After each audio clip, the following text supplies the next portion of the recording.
ТПЦ Қаламқас бастығы Есена Жапарова ханымға ТПЦ Қаламқас кен орнының жатақхана күтушілерінен және тех персоналдардан арыз. Біз жатақхана күтушілері осы арызды жаза отырып айлық жалақымыздың көтеруін және гарантпен теңестіруіңізді сұраймыз. Айлық жалақымызды дұрыстап есептеп беруіңізді сұраймыз. Жатақхана күтушілерінің жасап жатқан жұмыстары бірдей, айлық жалақымыз әртүрлі. Тұрақты жалақы жоқ және күніміз көп болады. Бірақ көп болғандары сағатымыз аз. Оны қалай түсінеміз? Осы жағдайды түсіндіріп дейміз.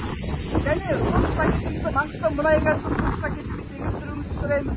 Жатақхана меңгерушісі Демесенова Ақбөбек және Еркашева Меруерт Стаси горничный жұмыс жасауға мүмкіндік бермейді. Демесенова Ақбөбек және Еркашева Меруерт қыздарды дәвет етіп, күнде барып тексерді, берекетімізді алады. Жатақхана меңгерушісі өз жұмысын атқара алмайтын болса, Еркашеваны қыздарға айдап салатын болса, және іздегені өсек болатын болса, бұл қандай басшы? Осы басшыны орнынан алып тастауыңызды сұраймыз. Бізге ауыздан келген айтатын басшы керек емес. Жалпы айтатын уәжімізді айтылмайды, аузымызды жаптырып тастайды. Жұмыста жүріп аяқ асты ауырып қалсақ, біздің жұмысқа ауру адам керек емес деп, жұмыстан кет деп айқайлайды. Ауру айтып келмейді. Бұл жағдайларды ерекше назарға алып ескеріп қарасаңыз дейміз.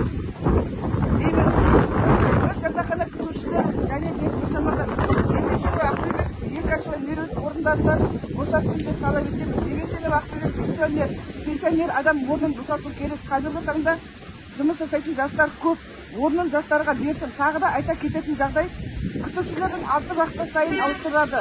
Бірақ кейбір блоктарда жылдап ауыспай отырғандар бар. Неге соларды ауыстырмайды? Әлі де беретіндерін беріп ауыспай отырма.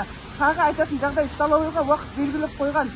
Бірақ жұмысшылардың уақыты сәйкес келмейді. Сол уақыттарды бұрынғы уақытпен қойған қалаймыз. Жалпы күтушілерге жатақхана меңгерушісі Демесенова Ақбөбек магазинге бетпункт және спорт залға рұқсатсыз баруға тыйым салып қойған. Біз сонда түрмеде жүрміз бе? Біздің 7-ден кейінгі уақытымыз бос. Біз неге еркін жүре алмаймыз? Қарсы уақыттың күтушілер жұмыстан бос уақытын емін-еркін жүреді. Біз неге рұқсат жоқ? Бізді жатақхана меңгерушісі және өз меншігіне айналдырып алған ба? Жоғарыда баяндалған мәселелерді қаперіңізге беріп, жан айқайымызды тыңдап, оң нәтиже шығаруыңызды талап етеміз. Қолдаймыз ба? Қолдаймыз! Жазылған болды.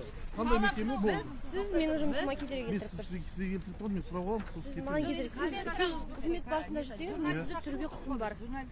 Мен сізді түсіруге құқым бар. Неге құқым жоқ? Ақшамызды көтерсін, гаранттармен бірге теңестірсін. Осы уақытқа дейін біз айлығын 158 мың теңге болып атылады. Соның бәрін гарантпен бірге теңестірсін деп біз соны талап етіп отырмыз.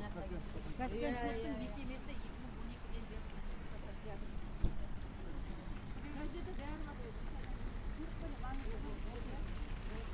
жалпы 50-60